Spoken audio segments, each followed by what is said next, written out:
എന്താണ് രാവിലെ തന്നെ ഒരു പെട്ടിയൊക്കെ ആയിട്ട്? അങ്ങനെ ചോദിച്ചാ ഇത് നമ്മുടെ ഫസ്റ്റ് സ്പോൺസർ കണ്ടന്റ് ആണ്. Sponsored content? യെസ്, ആരാ സ്പോൺസർ? ടിറ ഒറിജിൻസ്, എന്റെ കോളേജിൽ പഠിച്ച ഫ്രണ്ടിന്റെ കമ്പനിയാണ്. ഓ, അങ്ങനെയൊക്കെ കാര്യങ്ങളുണ്ടായോ? യെസ്. ഓക്കെ, അപ്പൊ എന്താണ് ഇവര് ചെയ്യുന്നത്? അവര് സ്പൈസസ് കമ്പനിയാണ്. അവര് വാങ്ങിച്ചിട്ട് എക്സ്പോർട്ട് ക്വാളിറ്റി സ്പൈസസ് ആക്കിയിട്ട് അത് എക്സ്പോർട്ട് ചെയ്യാണ് ചെയ്യുന്നത്. ഓ, എന്നാ പിന്നെ നമുക്ക് തുറന്നു നോക്കിയാലോ സാധനം എന്തൊക്കെയാണ്? അതെ അതെ, നമുക്ക് റിവ്യൂ ചെയ്യാനാണ് എന്തായാലും തന്നത്, അപ്പൊ തുറന്നു നോക്കല്ലേ? അപ്പൊ തുറന്നു നോക്കാം. യെസ്.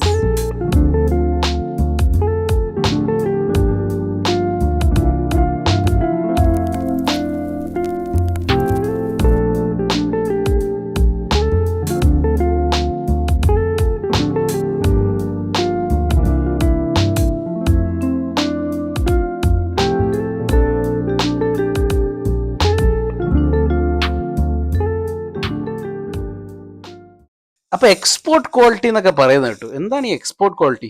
അത് ഇപ്പൊ നമുക്കറിയാലോ, നമ്മുടെ ഗ്രോസറി സ്റ്റോറിലും ഈ മാളിലൊക്കെ പിന്നെ ഇവിടത്തെ പെട്ടിക്കടയിൽ വരെ കിട്ടുന്ന സാധനമാണ് ഈ സ്പൈസസ്. എക്സ്പോർട്ട് ക്വാളിറ്റി എന്ന് പറഞ്ഞാൽ നമ്മുടെ ഇവിടത്തെ സ്റ്റാൻഡേർഡ് അല്ലാണ്ട് എങ്ങോട്ട് ഏത് കൺട്രിയിലേക്കാണ് എക്സ്പോർട്ട് ചെയ്യുന്നത് അവർക്ക് അവരുടേതായ സ്റ്റാൻഡേർഡ്സ് ഉണ്ടാവും. ആ സ്റ്റാൻഡേർഡ്സും കൂടി മീറ്റ് ചെയ്യുമ്പോഴാണ് എക്സ്പോർട്ട് ക്വാളിറ്റി എന്ന് പറയുക. അപ്പൊ അവളുടെ സ്റ്റാൻഡേർഡ് ഇവിടെ നിന്ന് തന്നെ മീറ്റ് ചെയ്തിട്ട് ഇവിടെ നിന്ന് കയറ്റുമതി അയക്കുന്നു. അതാണ് എക്സ്പോർട്ട് ക്വാളിറ്റി. അപ്പൊ എന്തായാലും നമ്മൾ സാധാ പീഡിയയിലൊക്കെ കിട്ടുന്നതിനെക്കാട്ടും ക്വാളിറ്റി ഉണ്ടാവും. എന്തായാലും ഉറപ്പല്ലേ. അവിടേക്കൊക്കെ എത്തിക്കണമെങ്കിൽ തന്നെ എത്ര കഷ്ടപ്പാടാന്നറിയോ, എത്ര നന്നായി പാക്ക് ചെയ്യണം, എത്ര നന്നായി മെഷർമെന്റ്സ് എടുക്കണം, വെയിറ്റ്, എല്ലാ സാധനവും ഓരോ ക്വാളിറ്റി ചെക്സ് പാസ് ചെയ്താലേ അവർ ഈ സാധനങ്ങൾ എടുക്കുള്ളൂ. എന്തായാലും അപ്പൊ ഇത് പ്രീമിയം ക്വാളിറ്റി ആണ് സാധനം, ഇവിടെ കിട്ടുന്നതല്ല. അപ്പം ഈ എക്സ്പോർട്ട് ക്വാളിറ്റി, അപ്പൊ എക്സ്പോർട്ട് ചെയ്യുന്ന സാധനങ്ങൾക്കൊക്കെ അധികം കാലം നിൽക്കും ഇതൊക്കെ? നിക്കും. ഇത് ഓരോന്നിനും ഓരോ എക്സ്പയറി ഡേറ്റ് ആണ്. ഈ ഇതൊക്കെ 12 months നിൽക്കും. എയർ കയറിയില്ലെങ്കിലാണ് പറയുന്നത് 12 months നിൽക്കും കാഷ്യൂ നട്ട്സ്. അപ്പൊ ഇതിപ്പോ എവിടെ എടുക്കാതെ ഒരു പെട്ടിയിൽ സ്റ്റോർ ചെയ്ത് കഴിഞ്ഞാൽ നിൽക്കും? എന്തായാലും നിൽക്കും. അത് കഴിഞ്ഞ് പിന്നെ ഈ കാർഡമും സാധനങ്ങളൊക്കെ എയർ കയറാണ്ട് 6 months ആണ് പറഞ്ഞിരിക്കുന്നത്. എയർ കയറി കഴിഞ്ഞാൽ പിന്നെ അത് ഒരു മാസമൊക്കെ നിൽക്കണ്ടാവുള്ളൂ, 1 മാസം 2 മാസമൊക്കെ നിൽക്കണ്ടാവുള്ളൂ. ഓഫ് കോഴ്സ് അതിന് മറ്റേ എയർ ടൈറ്റ്സ്, മറ്റേ സീലിംഗ് ഉണ്ട് കേട്ടോ. ഇത് എല്ലാം വാക്യൂം കണ്ടോ, ഫുൾ വാക്യൂം പാക്ഡ് ആണ്. ബാക്കിയുള്ളതും അങ്ങനെ തന്നെയാണ്. ഇതൊക്കെ 6 months 12 months വെച്ചിട്ടാണ് വരുന്നത്. അപ്പൊ സാധനം കൊള്ളാം. യെസ്, എന്തായാലും എയർ കയറരുതെന്ന് മാത്രമേ ഉള്ളൂ. അപ്പൊ നിനക്ക് ഈ സിഒന് പരിചയം ഉണ്ട് എന്നൊക്കെ പറയുന്നത് കേട്ടു. അവൻ എങ്ങനെയാ ആള്? അത് അവന്റെ പേര് അലൻ അലോഷ്യസ് എന്നാണ്. ഓ, നിന്റെ സ്വന്തം പേര്? എന്റെ സ്വന്തം പേര്. ഡിഫറൻസ് ഉണ്ട്. അവൻ ഇ ആണ്, ഞാൻ എ ആണ്. ALEN.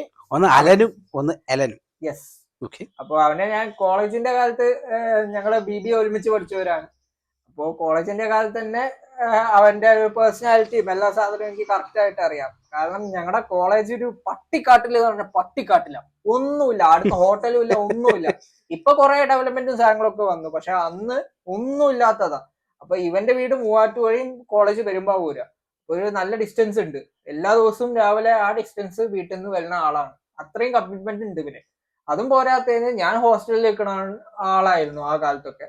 അപ്പോ ഹോസ്റ്റലിന്റെ അടുത്തൊന്നും ഇല്ലാത്തതുകൊണ്ട് ഒന്നും കിട്ടാനുള്ള ഒരു മാർഗവും ഇല്ല.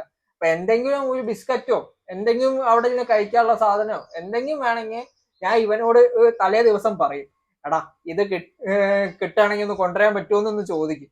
അപ്പോ അടുത്ത ദിവസം ഇവൻ അത് എത്ര രാവിലെ ആണെങ്കിലും വരുന്ന വഴിക്ക് നിർത്തി സാധനം വാങ്ങിച്ചിട്ട് കൊണ്ടുവരും. ചില സമയത്ത് പൈസയും വാങ്ങിക്കില്ല. കുഴപ്പമില്ല എന്ന് പറഞ്ഞ് വിട്ട്. ഞാൻ എന്തായാലും കറക്റ്റ് ആയിട്ട് സാധനത്തിനുള്ള കമ്മിറ്റ്മെന്റ് ആണ്. ഭയങ്കര കമ്മിറ്റ്മെന്റ് ആണ്. ഒരു സാധനം എടുത്തു കഴിഞ്ഞാൽ പിന്നെ അത് കഴിഞ്ഞിട്ടേ അത് നിലത്ത് വെക്കുള്ളൂ എന്നുള്ളതാണ്. അപ്പൊ നമുക്ക് ഇതിന്റെ ക്വാളിറ്റിനെ നമുക്ക് വിശ്വസിക്കാം 100%. ഞാനും ഗ്യാരണ്ടി ചെയ്യാം, കാരണം എനിക്ക് അറിയാം. അതുകൊണ്ടാ.